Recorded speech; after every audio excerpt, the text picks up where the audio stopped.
सभी का आपके साथ मैं हूं अपर्णा। वक्त हो गया है उत्तराखंड के खास बहस को शुरू करने का, लेकिन इस खास बहस में कई सवाल है कि क्या उत्तराखंड में अफसरशाही बेलगाम हो गई है। अपनी खास बहस पर जाएंगे, लेकिन इस बीच एक बड़ी खबर का रुख कर रहे हैं। बीजेपी के राष्ट्रीय अध्यक्ष जेपी नड्डा ने अपनी नई टीम का ऐलान कर दिया है, जिसमें अनिल बलूनी का कद बढ़ा दिया गया है। नड्डा की नई टीम में अनिल बलूनी मुख्य प्रवक्ता बनाए गए हैं, तो वहीं बलूनी बीजेपी के मीडिया प्रभारी भी बने रहेंगे।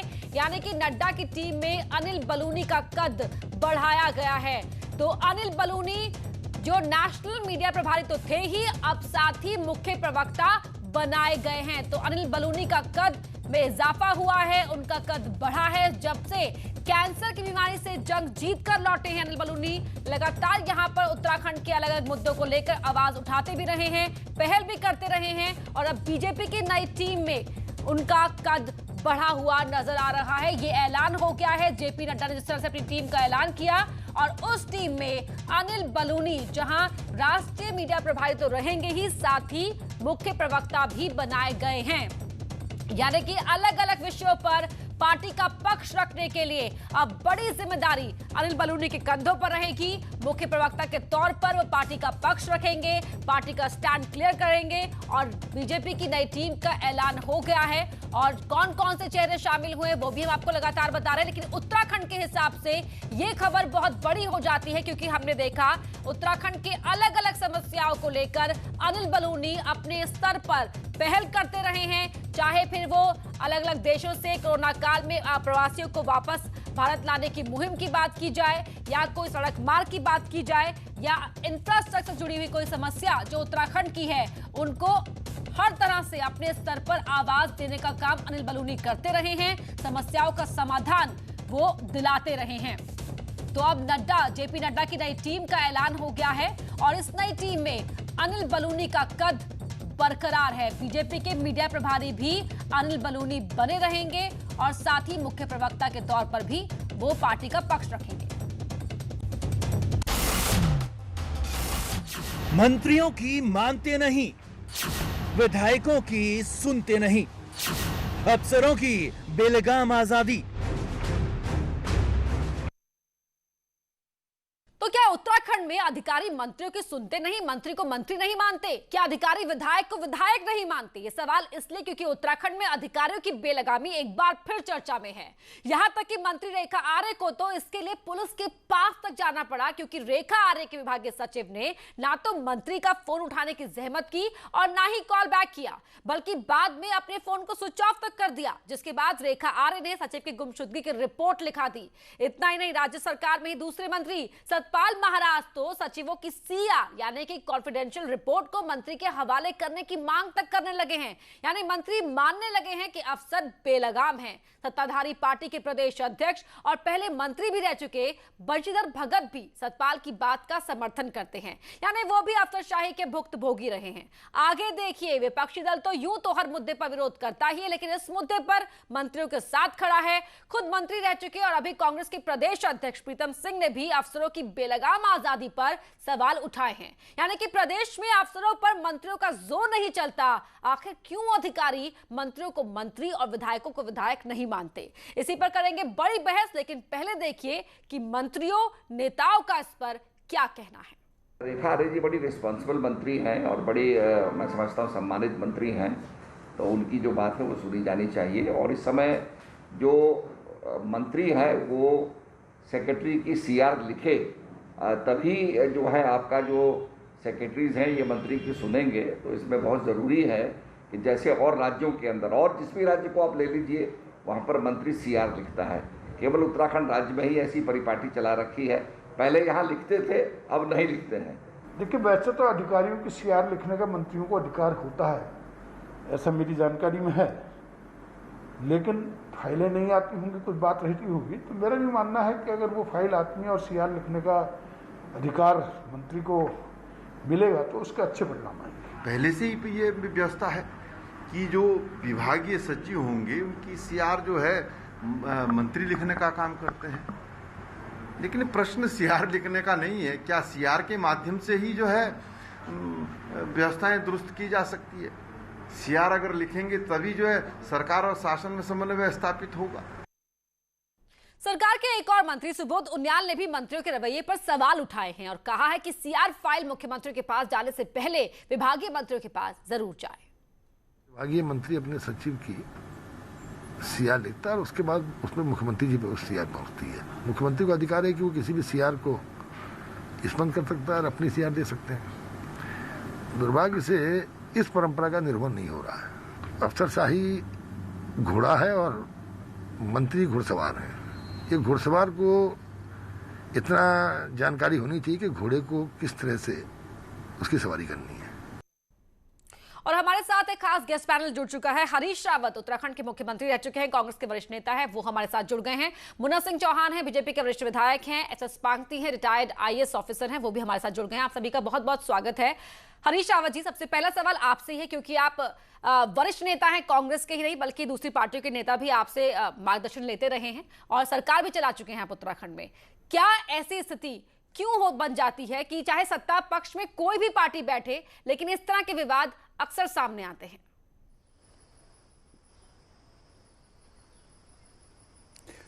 सुबोध उनियाल जी ने अभी एक बड़ी महत्वपूर्ण टिप्पणी की है। उन्होंने कहा कि जो घोड़ा है उसको सवार की काबिलियत का एहसास होना चाहिए। तो कहीं न कहीं पर यदि उन्हीं की बात को मान लिया जाए, यूँ मैं ब्यूरोक्रेसी को सहभागी मानता हूँ, मैं ये सवार वाला फॉर्मूला मैं मन से नहीं मानता हूँ, लेकिन ये उन्होंने स्वीकार किया कि जो घुड़सवार हैं वो जो है लगाम नहीं कस पा रहे हैं, वो नहीं आगे बढ़ पा रहे हैं। देखिए, मुझे तो 3 साल में ब्यूरोक्रेसी का बड़ा सुखद अनुभव रहा और बड़ी विपरीत परिस्थितियों में जिस प्रकार से हमारा सहयोग किया ब्यूरोक्रेसी ने, मैं तो रात को 3-3, 4-4 बजे तक मीटिंगें करता था। एक दिन नहीं, लगातार जो है 6 महीने यही स्थिति रही जब तक हमने आपदा का पूरा रूट मैप और उसको एजुकेशन प्रारंभ नहीं कर दिया। और बहुत सारे ऐसे निर्णय थे जो रूल बुक से बाहर जाकर के भी करने पड़ते हैं। हरीश जी, ये तो आपकी बेहद खासियत है और आपका एक्सपीरियंस भी है कि आप सवाल में ही कुछ ना कुछ ऐसा ढूंढ लेते हैं जिससे आप सामने वाले पर ही अटैकिंग हो जाते हैं। रेखा आर्य की काबिलियत पर क्या आप सवाल खड़े कर रहे हैं? नहीं, मैं किसी की काबिलियत पर खड़ा नहीं कर रहा हूं। मैं तो केवल ये बता रहा हूं कि मेरा जो व्यक्तिगत एक्सपीरियंस है कि आपदा के दौर में हमको गौरीकुंड के पास में भूस्खलन को रोकने के लिए जापानी टेक्निक के कॉन्टैक्ट को देनी थी, वो नियमानुसार नहीं हो पा रहा था। तो मैंने अधिकारियों से कहा, मैंने कहा आप जो रूल बुक कहती है आपकी, आप उसके अनुसार फाइल को बना करके लाइए, मैं उस पर ऑर्डर कर देता हूं और मेरे ऑर्डर के बाद जो है फिर उसको कैसे एग्जीक्यूट करना है उसका रास्ता आप निकालिए। अधिकारी मान गए। यही हमने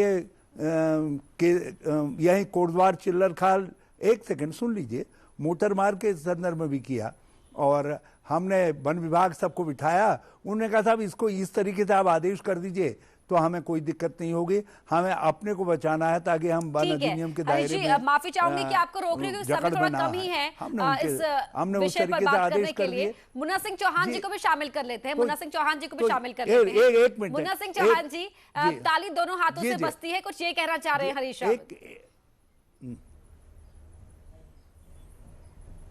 नहीं, देखिए अपर्णा जी, मैं आदरणीय हरीश रावत जी को सुन रहा हूँ। खैर, हरीश रावत जी का अंदाज है, वो कहीं निगाहें कहीं निशाएं, वो कहते कुछ मतलब उनका कुछ और होता है। पर मैं 2 चीज़ें आपसे बड़ा स्पष्ट करूँ। पहले तो जनरलाइज करने की ज़रूरत नहीं है।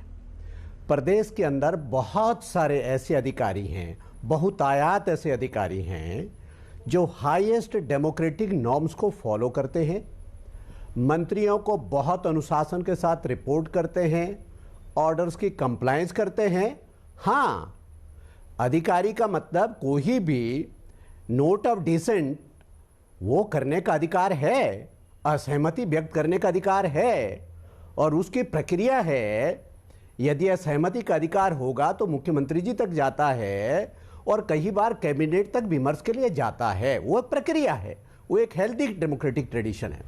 लेकिन जानबूझ करके लोकतांत्रिक मर्यादाओं का उल्लंघन करके, संविधान प्रदत्त व्यवस्थाओं का उल्लंघन करके, जानबूझ करके मिनिस्टर को रिपोर्ट ना करना, यदा कदा या अनुशासनहीनता करना, एक आध अधिकारियों के बारे में यदा कदा शिकायतें आती रही हैं, आई हैं जी। हरीश रावत जी के समय भी आई, हरीश रावत जी से पहले भी आती रही।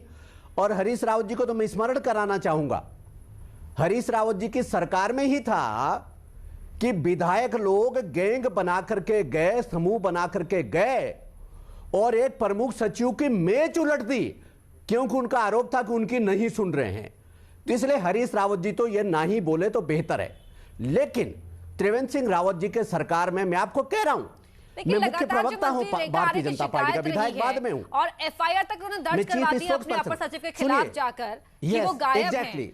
मदन कौशिक जी ने भी ये बात कही, अपर्णा जी, कि जरूरत नहीं थी एफआईआर लिखवाने की। बिल्कुल अपर्णा जी, अपर्णा जी मैं उस पे आ रहा हूं, अपर्णा जी मैं उस पे आ रहा हूं, अपर्णा जी मैं उस पे आ रहा हूं। मैं फिर दोहरा करके कह रहा हूं कि मंत्री को पूरा अख्तियार है कोई भी फाइल, कोई भी रिपोर्ट कभी भी तलब करने का। और मैं उससे एक कदम जाकर के आगे कह रहा हूं, शायद ये जानकारी कुछ लोगों को, कुछ को ना हो, मंत्री को केवल अपनी विभागीय फाइल तलब करने का ही अधिकार नहीं है।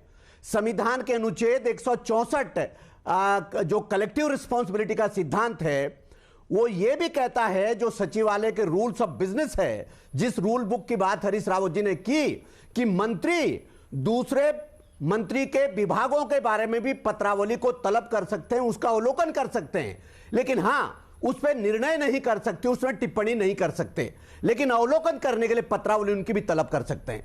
और अपने विभाग की पत्रावली हर दशा में मंत्री को तलब करने का अधिकार है।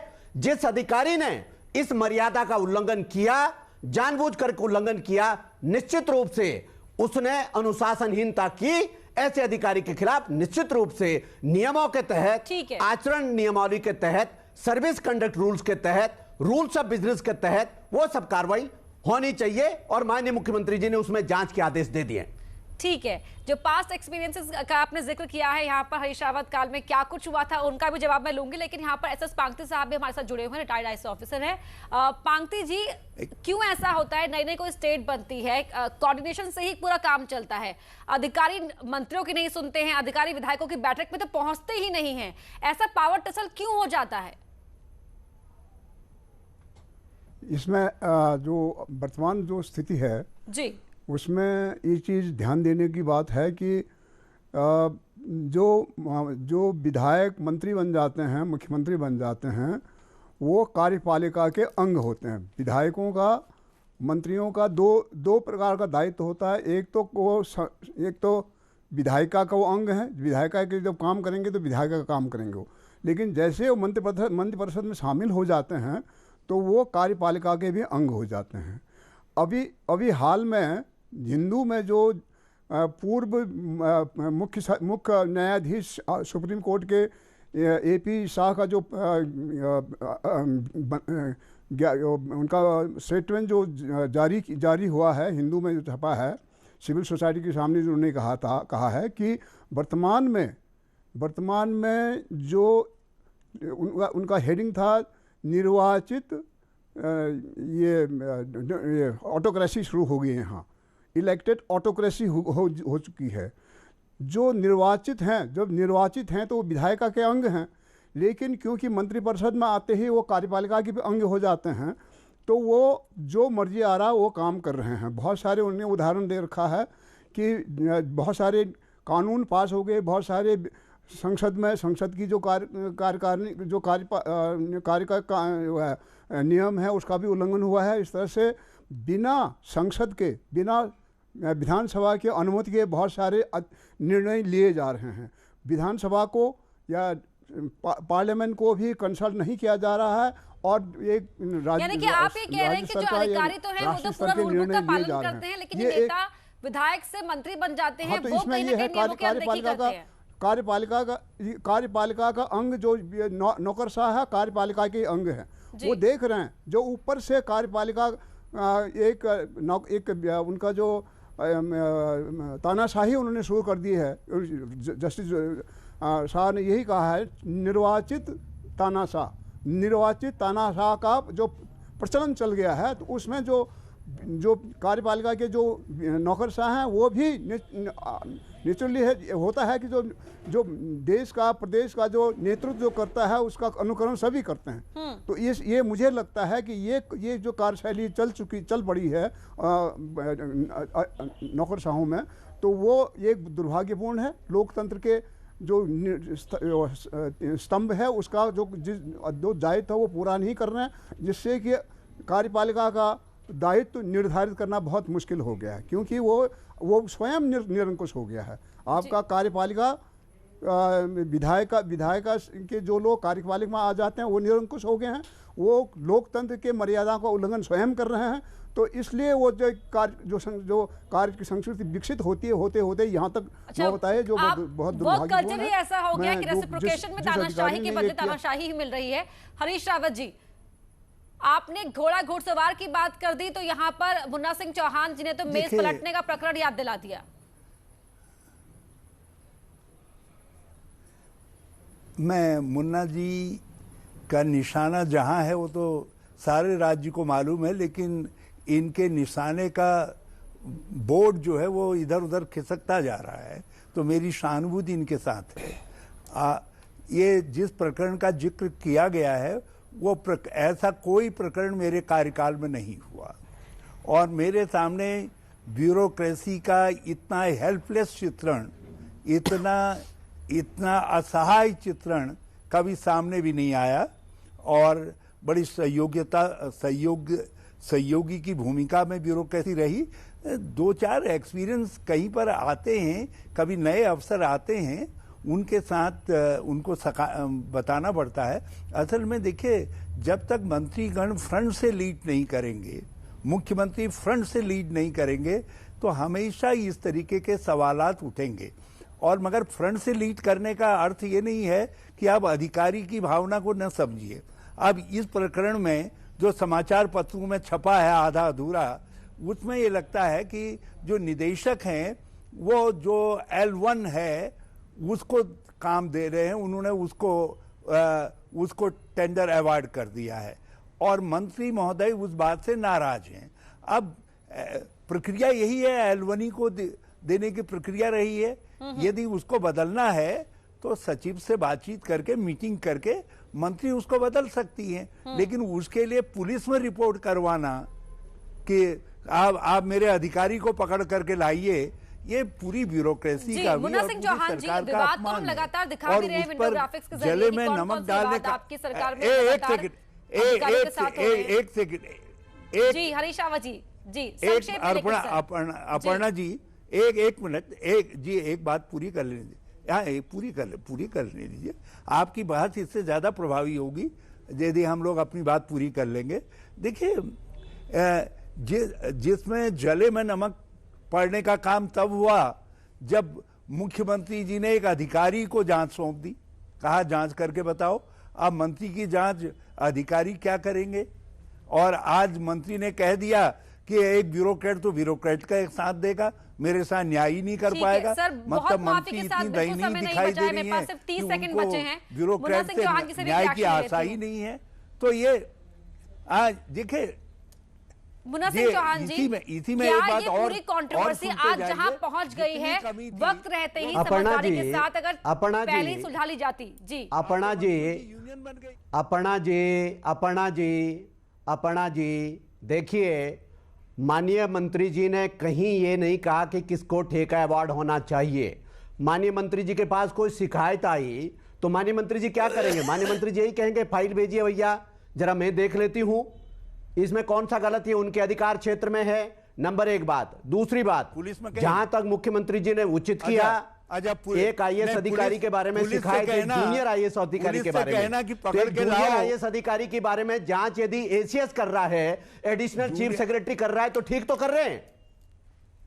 यदि एसीएस की जांच से उस जूनियर आईएएस अफसर के बारे में प्रतिकूल चीजें निकल करके आती है तो निश्चित रूप से माननीय मंत्री जी के शिकायत मंत्री ने कह दिया है, यही प्रक्रिया ठीक है। आज तो मंत्री इसमें ने गलत कह क्या दिया है? मुझको समय न्याय खत्म की हो आशा चुका है, नहीं समय है। आप यही बचा नहीं होना है मेरे पास। बहुत बहुत शुक्रिया आपका इस पूरी चर्चा में शामिल होने के लिए। खैर, बेलगाम तो अधिकारी यहां पर हैं। अब इस मंत्री रेखा आर्य के पूरे विवाद की अब जांच की जा रही है। देखना यह होगा कि जांच के बाद जो निष्कर्ष निकलता है उसके बाद क्या अफसरशाही पर लगाम लगा पाते हैं या नहीं। रुक एक छोटे से ब्रेक के लिए, आगे देखिए खबरें फटाफट अंदाज। मंत्रियों की मानते नहीं, विधायकों की सुनते नहीं, अफसरों की बेलगाम